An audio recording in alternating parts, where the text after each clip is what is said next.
This is live from my office, a service of Monkey Run Productions.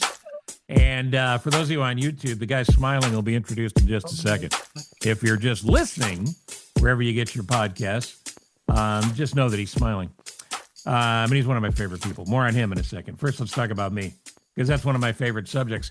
We have another live show coming up on November 15th. We'll be live at the Copley in Aurora, Illinois. So if you're in the Chicago area, I hope you can make it. If not, fly in. And we have an expensive graphics package I want to show you. Let's see if we can get this in the right spot here. This is Mike Toomey from WGN TV, one of the funniest stand-ups in America. Tim Benker, hilarious guy, and the bald guy in the middle is me. So you can go to CochranShow.com or you can go to ParamountAurora.com and get tickets for the show. 5 o'clock and 8 o'clock on the 15th of November. It's going to be fun. Here's the deal. It's clean comedy, 98% clean. It's politics free, which I don't do a whole lot, but in this case I will. 99% politics free. And we're going to give away a big screen giant TV from our friends at Apt Electronics. I don't know if I showed you, but these are the guys that are going to be there. Look at that. Toomey, Cochran. What's not the love? What is not the love there, huh? ParamountAurora.com. Get your tickets. All right, a couple other things. Hey, I'll throw in some coffee. I will throw in some coffee. Well, hold on. That's about to be add that. Hold on. I'm writing that down right now. A couple other things. Substack. Read me on Substack. If you're like me and you think that Donald Trump is not one of us, never will be one of us, and is a grave danger to the planet, not just us, not just America, I think you'll enjoy Substack. Weekly, bi-weekly, I write something called Twit, This Week in Trump. I love it. And I summarize all the jackassery of Donald Trump. So check that out on Substack. Just search my name, Steve Cochran. Again, it's live from my office, where we also do anything but politics, where occasionally we throw a podcast where we talk about anything but politics. And again, all of it's on CochranShow.com. All right, my guest, as I said, is one of my favorite people. And why? Well, because he's charming, entertaining, and delightful, and he's better than you and me. He's just a better person. I tell this story whenever you're on, but I have to tell it again. We were friends for a long time, and at one point we were having a lunch, and this is when I was a fairly big deal on the radio. I think I was on WGN in one of my incarnations there. Only guy, by the way, only guy to be fired twice.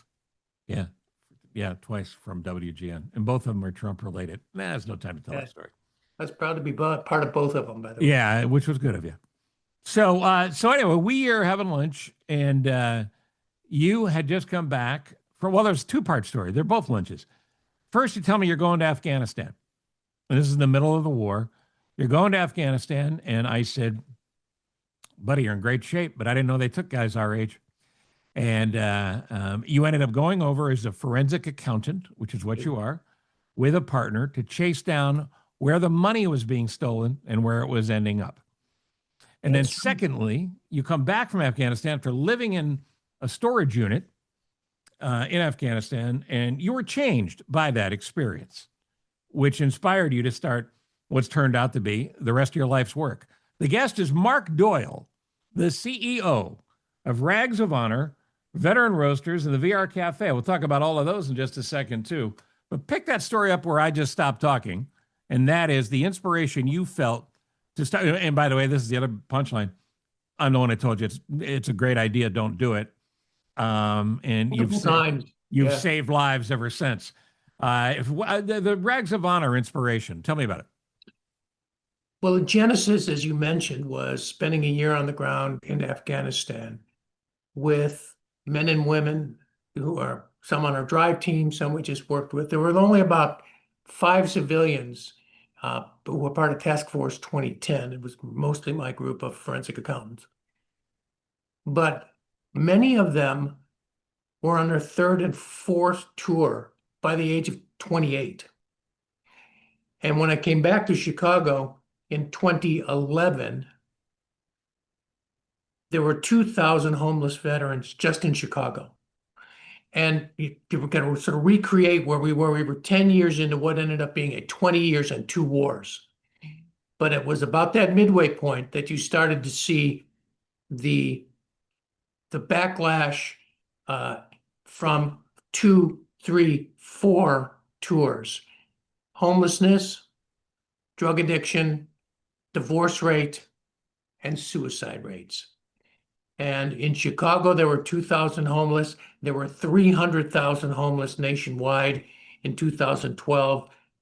And for me, having watched $1 billion a month being spent for a year to clothe, feed, and train the Afghan army and police, while there were 2,000 living in shelters, in their cars, and on the streets in Chicago, it just got to me at one point and said, we're going to do something.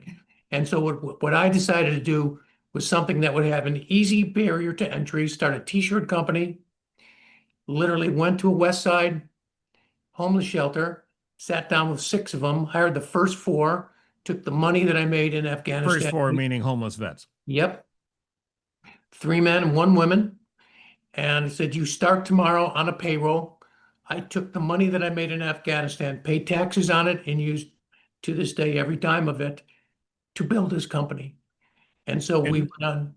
In this company, I don't mean to keep interrupting, but just for background for people so they understand, you didn't know jack squat about how to do a t-shirt company or a retail company. That's an understatement of the year.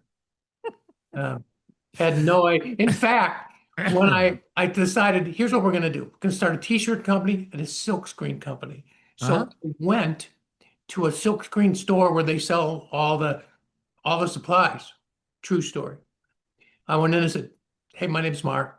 I am starting a silkscreen company. And so I'd like to talk to you about supplies. He says, okay, what kind of machine do you have? I said, oh, I don't have a machine. He said, no, I'm serious. He said, no, I mean, like, what kind do you have? A manual? You have? Oh, no, I don't have a machine. He said, well, how are you going to make t-shirts if you don't have a silkscreen machine? He's incredulous. I said, that is a great point. It's a great point. So he stops. He says, so you have no supplies. You have, where's your place? I said, I don't have one yet. He said, oh my God, hold.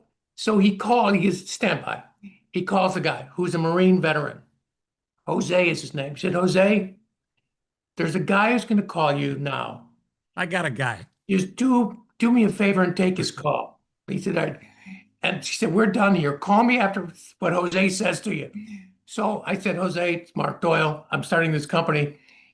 He said, well, what do you need? I said, well, I need some places to work. And he said, you have a silkscreen company. He said, you want to bring them to my place to work? I said, I do, but I'll pay them. He said, you want to bring guys that don't know anything about this to my place to work on my machines? That's what you're proposing? I said, yeah, that's what I'm proposing. And he said, well, I'm going to charge you $10 an hour. I said, I would have paid 20. Done. When can they start? So he said, like, he didn't know what to say. He said, but I just bring him here tomorrow. So I went to the shelter, picked him up the next morning, drove to his place, and said, Jose, I'm Mark Doyle. Here's your new staff. Right. And greatest guy ever. Never charged me a dime. For 1 year, he trained him how to mix inks, how to shoot films, how to work a manual press, how to pull t-shirts for 1 full year, Jose. So in the process, you're learning what you don't know. Yeah. And then you're having to invest in your company that wasn't a company so you can have your own location, first of a couple, and you can bring in more, because the idea is you bring as many homeless vets in as possible who are willing to work, want to work, get them off the street. You started a parallel foundation to help them find housing. That's right. And the slogan says it all. What's the slogan for Rags? They had our back. Let's keep the shirt on theirs. And you are now how many years in? 10 years. And tell me the numbers. 125. 125 people who would have otherwise been homeless. 120 were homeless. Yeah, I'm saying continually homeless. Yeah. Suicide risks, addiction risks, all the things that go horribly with that, who now are productive members of society, finding their own happiness, maximizing their lives. I hope you take time, because I get choked up talking about it. I hope you take time to feel pretty good about yourself, because you should. I do. That the sad news is there's just so much more to do, but like we talked about, we started a cafe downtown, and two people working for us at this cafe were homeless 9 months ago. And we got them out of a program, a homeless veteran program. We put them in the cafe. We trained them up. And Rose is now making barista drinks every day. How And we about just that? moved her into her own apartment. And Lewis gets his own apartment next week. So, And who runs the cafe? so his name is Dion West. Dion has been with Okay. me, a Navy veteran who was homeless when we hired him. He started off volunteering 10 years ago at Rags of Honor, pulling t-shirts for me. And he worked his way all the way up to through the apparel company over to the coffee company. We were running the operation and the roasting side. And when we got this opportunity, my roasting partner are the guys at Big Shoulders, great roasting company in Chicago. They took him into one of their many locations for 6 weeks and taught him how to open, how to close, how to make every cappuccino drink. Took so much time with him to train him up so that he could open and train Rose and train Lewis. Now, in the process of all of this, I married you. And by that, I don't mean I married you. I married you to your lovely wife, You Kip. did, in fact, yes. And Kip is not only stunningly beautiful, she is also incredibly smart and a brilliant documentary filmmaker. She's got projects you're going to be hearing about coming soon. She was a big engine behind Veteran Roasters, I know, She and funded it. and now the VR Cafe. You're a heck of a team. And if it all ended tomorrow, this is again another memory. Let's get all the personal stuff out. I Yeah. remember standing in a hallway at WGN Radio with you, and you were in a tough spot. And we were trying to forge a partnership with the Blackhawks. You had been funding the company on your credit cards, basically. And because you have the largest heart since Secretariat, you weren't willing to give up even then. And I remember I looked in the eye and said, buddy, I love you. If it ends today, you've done 100 times more than anybody we know will ever do in their lives. But not only did you not quit, you went to the Blackhawks. And this is the previous regime. It's a little different now. But you went to the Blackhawks. They partnered with you. You got your way into Walmart and various other places that have turned Rags of Honor into a real force. And it's amazing that it's this far down the road. I don't know if it feels like 10 or 11 years to you, but it's been a busy 10 years, and I feel still like you're just getting started. Thank you for that. Yes, it's gone quickly in one respect.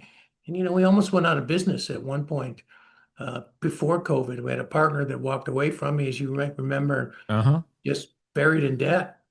All of my credit cards. I had a second loan on my condo just to keep paying people there, just because I didn't want them to miss a payroll. I And remember at one point your credit rating was 6. And I said, that's too low, Mark. That's too low. We got to get that up. no, I got it to 12 now, so we are good. Things are looking up for me. We just passed the 1 million t-shirt mark Oh, that's for great. Walmart. What a cool milestone. Yeah, I mean, it's very cool. So anyway, it's great gear. The holiday season's coming up as we record this on November 3rd. It's never too early to get yourself some presents for you and others because it's great gear. I mean, it's always been the best quality gear. The prices are great. And the money, it's not making Mark rich. It's rich in heart and love for these people who defended this country. And it is absolutely non-party related or It is. affiliated. It sure is. You don't care if it's a Republican or a Democrat or an independent or an agnostic. Nope. You just want to help them. The mission says it all, man. They had our back. Let's keep the shirt on there. So, as I say to people, it doesn't matter what you do in life. It only matters what you are. So, if you want to help a veteran, go to ragsofhonor.us, go to veteranroasters.com. Every bag of coffee, every hoodie, every ball cap, it's going to help somebody who you're never going to meet, but whose life you just changed. Do you have, of those 120 plus, do you have a favorite story? I mean, I met a lot of your folks and they're all miracles to me. But is there one that jumps out? You go, you know what? Here's how I encompass the business. I want to tell you the story of. So Dion is one, but Tamika, you remember Tamika? Of course. Tamika was a Navy veteran.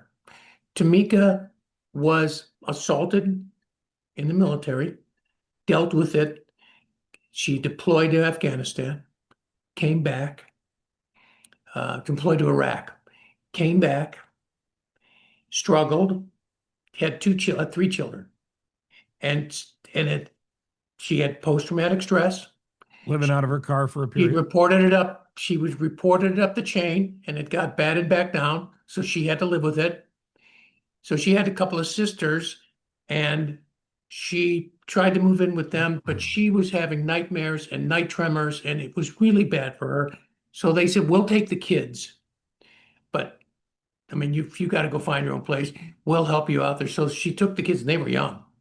She went to live in a shelter, almost got raped in the shelter, escaped the shelter, lived in her car for 6 months. On weekends, she'd pick up the kids and tell them that they were camping, so they didn't know that she was homeless. It's just, it's a, Unbelievable story. She came to work for me, and she ended up running the whole back of the house operation. yeah, Then one a really bright lady, really smart. engaging. And with your help, she saved her own life. Saved her life. Her son was tragically killed in a drive-by shooting. Yeah, it's awful. Then the second son got rammed into from behind, left for dead, broke every bone in his lower body. And so I just heard from her. We got her a place down in Houston. She needed some help to move in. She got a great job down there. She got her son moved down there with her. Oh, that's great. And that is a story of a woman literally from her car to a great life.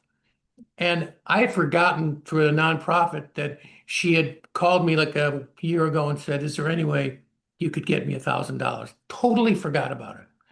And I said, "Of course, cash after the money." 2 weeks ago, she, "Hey, Mark, it's Tamika. I'm going to cash back you back that $1,000. I never forget Wow. what you did for me." Wow. That's crazy. Because I So know when you send her that money, like anybody else you're trying to help, you don't expect to ever see it again because, never, yeah. yeah, and it's not about their I forgot character. about it. Yeah, Frankly, yeah, yeah. totally Yeah. forgot. Well, again, it's a miraculous story, and it starts with Rags of Honor, ragsofhonor.us. And you're doing something at the VR Cafe, Veteran Roasters Cafe, over the next few days. We're in the middle of this. Here's the segue into how we're trying to save America. Yeah. But you made a point in a video that popped on social today where you said, look, everybody's got to do their part. So we're doing our part, and here's what we're doing. So what are you doing? We're calling it buy one, give one week. So for every cup of coffee, cup tea, muffin you buy, we're going to match it. And so at the end of this week, and it may go beyond this, we are going to match every single dollar that we make, that we ring up this week. I'm writing a check to the local food bank. Yeah, Chicago Food Depository. Yeah, Chicago Food Depository. And we've got a GoFundMe as well. But as I said in my video, we're the wealthiest country in the world. And there are 40 million people who aren't going to be able to have groceries. It's insane. It's so repulsive. Insanity. You know, until this week, most of you probably didn't know that 1 in 8 American families are food insecure, and they count on what we used to call food stamps, SNAP benefits. So even if you take the dignity piece out of it, the struggle that people are under in any way, shape, or form, these are good people just trying to feed their family. And I don't care. 10% are veterans. Yeah, there you go. Another 8% are active military. Yeah, active military. So if you can help, I hope you will. Tell them where if you're in the Chicago area, where is VR Cafe? 161 North Clark Street. So we are on the east side of the street, across from the old State of Illinois Center at Randolph and Clark. Okay. And Rags of Honor has links to everything. You can go there at ragsofhonor.us. When we met, we were swapping stories of people we'd come across. I've been lucky enough to meet just about everybody I'd ever want to, and a lot of people I didn't care that much about over the course of my time. And you had this amazing run in politics. Now, you're a lifelong Democrat, but you're the least Democrat I know. In that, you're more than willing to call out the shortcomings of your own party. You know me, I'm a balls and strikes guy. If you're doing it right, I'll tout it. If you're doing it wrong, I'll thump you. And I think that's where we all need to live right now. So this isn't about being a Democrat. This isn't about banging on Trump. There are some things that are just wrong. And to build a fucking ballroom, well, 10% of, well, 1 in 8 American families are struggling. Forget about the bad taste. To redo the Lincoln bedroom of the people's house, forget about the bad taste and the bad idea. Just the optics of it tell you everything you need to know about the guy in charge. So we have to take care of ourselves. And the great frustration I run across, Mark, is people going, okay, so what do we do? What do we do? Congress sucks. Congress has the approval rating of a bad fungus right now. Yeah. Actually, I just got the note, fungus rated higher. Fungus, fungus, Well done. dryer lint, weasels, then Congress. Okay, Yeah. that's the bottom four. Yeah. So you can't count on Congress. You clearly, with each decision, find out you can't count on the Supreme Court. Yeah. So the only way I know how to fix this is to be active, to stay active, and to be involved. And God bless these No Kings marches because they're great. But what do they do when they go home? Because a social post, that's not fixing it. Yeah. It all helps. But what do we do? And you and I talked on the phone the other day, and I think your premise is brilliant. That you got to build it from you got to rebuild it from the ground back up. So the curious thing about especially this discussion, and especially with independents, and even some now in what we'll call red states, complaining about the state of our government and where DC is and how ineffectual they are.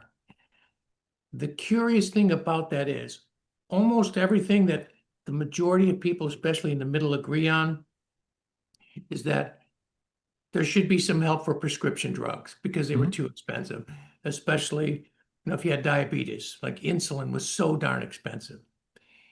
An infrastructure bill that helped rebuild bridges, train tracks, roads, really, really important. Ingress, egress to bring businesses here, to put people to work. The multiplication, I think it's 11 to 1, is for every $1 you spend, you multiply it by 11, because if you're building a bridge and people are going back to work in Western Pennsylvania, they have more money to go out at night, they go to a movie, they buy a new bicycle. And so there's a multiplier event to this. So having an infrastructure bill that provided 10 years of work across multiple generations. It's a huge deal. Having a part of that infrastructure bill and part of the American Recovery Act was broadband, and about 60% of it was in rural areas. And the reason I bring these up these are things that, and again, I don't want to be political about it. Every one of these things, 100% voted yes, Democrats. Every Republican voted no. Right. He voted no on the PACT Act. The PACT Act provided that the VA cover all the cancers related to burn pit exposure. Every Republican voted no. Shocking. And correct me if I'm wrong, every Republican initially voted no until Jon Stewart made it an issue to reinstitute the guys that worked the pile, the 9/11 cancer funding. That one almost went away. It sunsetted until John Field, who was a former firefighter, Jon Stewart, we went to one of the rallies outside the Capitol.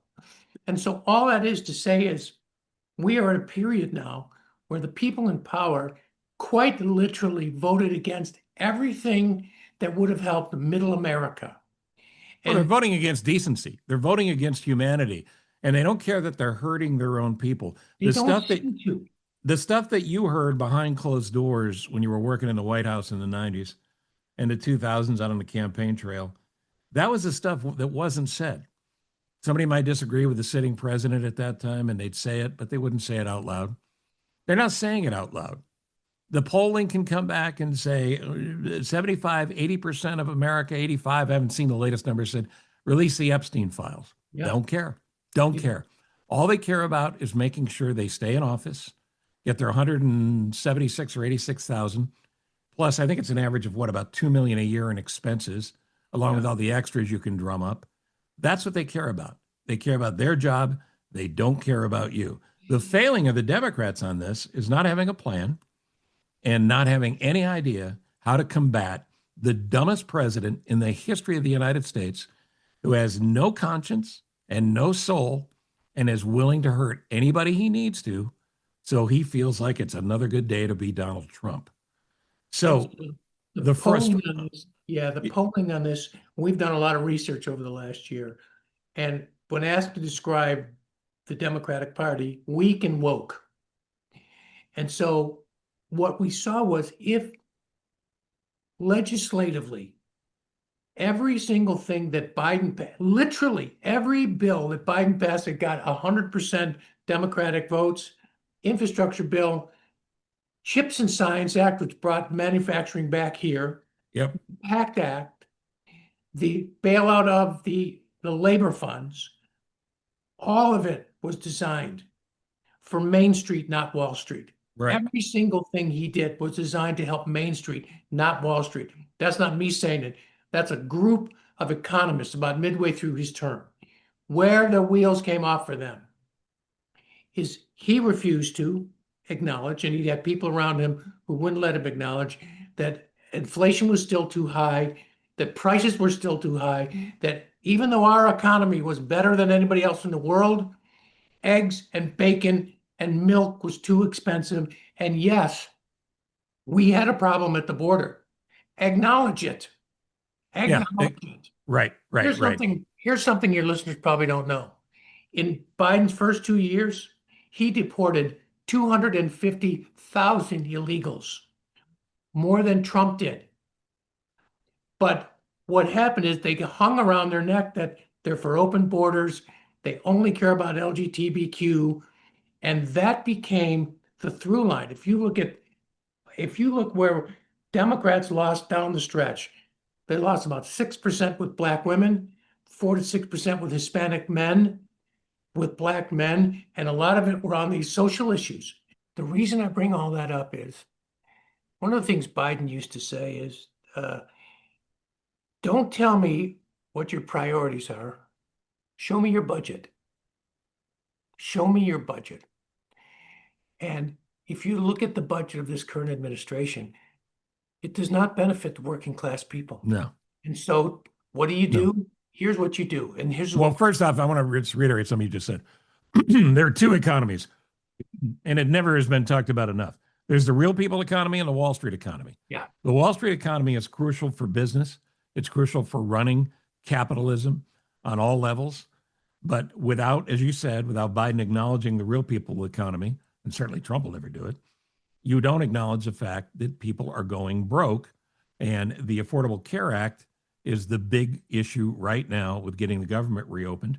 And I saw a statistic last night that just blew my mind, that the average family who has been paying somewhere between 6 and 8,000 with a huge deductibles and various things for a family of four will now pay $34,000 in premiums in a year. And that's just one example, one slice. So with the premise that there are two economies, the real economy and the other economy, we got to fix it. So how do we fix it if the people in charge get to make the rules and they have no incentive to change the rules? Where do we start? You got to win one race at a time. You have to win one race at a time. And this is what I've said to people we work with. There is no magic. There's no silver bullet. There's no magic elixir. You want to change the face of DC. You want to get this government back in the hands of people who really literally understand what working class people go through. Win one race. Win the Democratic, for instance, Mikey Sherrill, who was a former helicopter pilot and just had a stellar career in the Navy and a prosecutor. She should win. You win that race. You win the Virginia race, and you find House races that are lean red, and go win those races. Go win one race at a time. Win a House race. Win a governor's race. Win a mayor's race. You want to make long-term investment? Win mayor's races, because mayors have the pulse of the people, and mayors are very influential. Sure. So we are going to spend our time working with the National Mayors Association. We're going to work with the DSCC, and try and think about this. By 2032, when the new census comes out, Democrats will lose so much population in states that have now performed what they call the blue wall, that it will be impossible for there to be a Democratic president, probably, and even Democratic House members, because of shifting populations. So Democrats and people listening to this, when I say Democrats, I talk about people who literally care about having food on the table, being able to afford insurance and groceries. Let me tell you something about these, quote, illegal aliens. Do you know how much they pay into Social Security every year? $6 billion. Right. They will Right. never see a dime of it because they're Right. not. And here's the other dirty little secret. For everybody that's bitching about illegal aliens and has bought into all the lies coming out of the White House, tell me how an alien, illegal or otherwise, has hurt you. Did they not bust your table fast enough when you went out to a nice lunch or a dinner? Did they not cut your lawn in the way you wanted? Tell me how they've put you in danger. And I know those are cliches, but I'm just trying to make the larger point here. Tell me That what job everybody you took from you. complaining about it hasn't been harmed by anyone who's in this argument. And there's no way that you can take away the cruelty of rounding up people who are U.S. citizens or even people who have been illegal but have been paying their fair ways here for a long time and taking them away from their kids or picking them up on Halloween and all the other hideous things that are going on. Where's the human? So here's what I would say to the people who say, yeah, we need to get those illegals off the streets. All right, if you want to really affect crime in major urban areas, then why don't you take ICE and why don't you appropriate for the local police officers new weaponry, new not just tactical gear, but abilities to surveil. In Chicago, for instance, you're down there literally chasing poor Mexican delivery guys on a bicycle. Right. You want to fight crime? Go to Austin. In Chicago, at least till a couple of years ago, 60-some% of the crime was in 6 zip codes. Yep. You want to fight crime? You want to go get the worst of the worst? Then deploy ICE and with the Chicago police into the worst areas in the city. Yeah, Now with I'm the with- appropriate now you with got the my vote. with the appropriate mission and training, not thuggery, but to go in and maintain the law and keep the peace for the Execute night. search warrants, take Yeah, down violent crimes. Go do it. Like Right, because that's what I want to talk there's about where Democrats miss the point.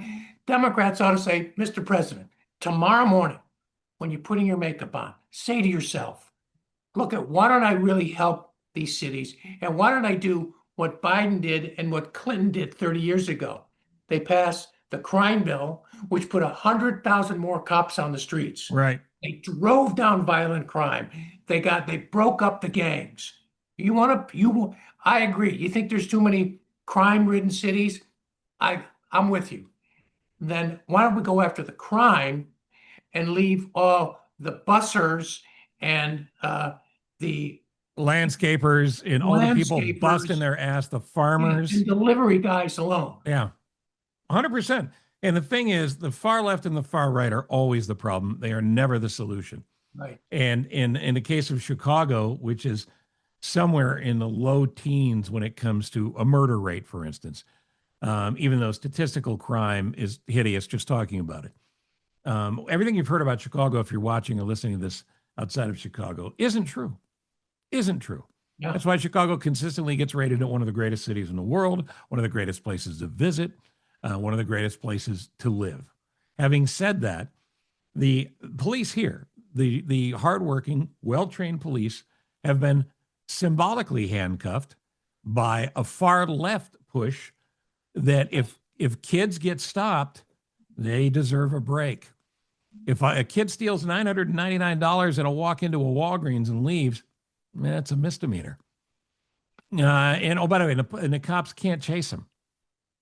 When you handcuff the local police to do the job, laws cannot be upheld and taken care of. And then, of course, you turn them over to the courts, and the cops who risk their lives every day to round up the bad guys, whatever persuasion they are, see them back on the street the next day. That's not how you do it. That's not good for anybody. No. So for the far left to get that message is a big problem, and they need to. And there needs to be a coalescence around 2028. But there's no point in talking about 2028 because 2026 is the first step. 2026. So Just tell as a me, sidebar, do you know the most violent state in the nation? no, Louisiana, by far. Louisiana, deep red Louisiana. By far.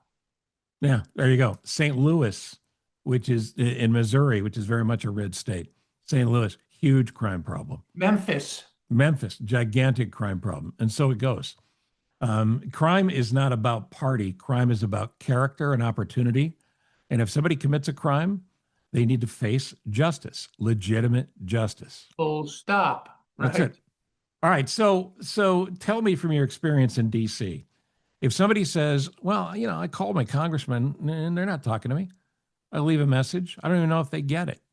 You know, somebody's running for election. I don't know how I get involved in helping them run. What do people do? What do people do to get involved to do this when one race at a time idea? You need to go. So it starts with knowing who your congressperson is. And it's interesting. You know, that's one of the questions on the naturalized citizen exam. Mm-hmm. Is, you know, who's your representative? Right. 8 out of 10 citizens born Can't here name them. cannot tell you. Right. And so first it starts with awareness. Look up your zip code. Who is my state rep, my state senator, my congressperson? You should know who your senator is, but let's say you don't. You can look it up. It's a Google search away. It's a Google search. Find they run every 2 years. So if you want to get involved, call Mike Quigley's office, for instance, Congressman Quigley, and say, I want to volunteer. I want to help Mike Quigley in his neck. They will, 99.9% of the time, they have a volunteer coordinator and they'll take your name and your number, and you will get a call when they're doing a volunteer event, especially when you get ramped up for the reelection. You just got to show up. And on so many of the presidential campaigns, that like I started with Bill Clinton in 91, the guy who ended up being he was a White House liaison at transportation eventually. He drove down from Chicago. He was the recycling guy on the first Clinton campaign. Wow. Wow. He just walked up and said, I'll do anything. Pete Dager was his name, from Chicago. Right. And he just wanted to be involved. I'll do anything. So if you really mean it, find out. And by the way, if you just want to work for the mayor, call the mayor's office. They all, because she ran for years. And call your state rep. Find out. And I'm glad you mentioned Quigley, because Quigley is Democrat in label only. He is one of the most centrist, willing to do what needs to be done, get it done guys who really cares and really wants to help. So Quigley's a good example. But you mentioned the mayors. The same thing goes for your mayors. And I always come back to that hula hoop thing I told you about years ago. Throw a hula hoop on the ground in your driveway. Spin around 360 degrees. Fix everything you can see first. Stop worrying about what's going on where you can't see it or where you get frustrated because you can't do anything about it. Fix your schools. Fix your neighborhood. Fix the crime in your area. Start a neighborhood watch program. If you're inclined and have the energy, see what it's like to run. Look into possibly running. And don't think you can't win, because you can. And then find candidates who you legitimately believe want to do the right thing, who are going to go and change the rules for the people, not for the people with the jobs, and start to change things. It won't be fixed in your lifetime or mine, but if you really want to save America, look at your kids and your grandkids, because they need the help right now. One thing you know for certain, let's say that you are on empty and your car's on. If you don't stop and get gas, the car's not going to run. 100%. If you don't get involved, you can make sure that you're not going to make an impact. Right. If you don't make one phone call, this requires dedication. This requires commitment. And yeah, it's hard. And it's hard right now because if you look out, whether you believe in climate change or not, climate's changing. You don't have to believe in it. It is changing around the world. It Yeah, is climate change doesn't care if you believe. It's happening. doesn't care. And it doesn't care how it got there. It just is happening. Right. If you believe that crime is rampant in your neighborhood, then go to your point, do something. Ask 5 neighbors. One thing you find out in life, and it's very interesting. I remember taking this class a long time ago. In your life, go and try and get 10 no's in a day. Go and try and get it's hard to get 10 no's. You know why? Because most people want to say yes. Right.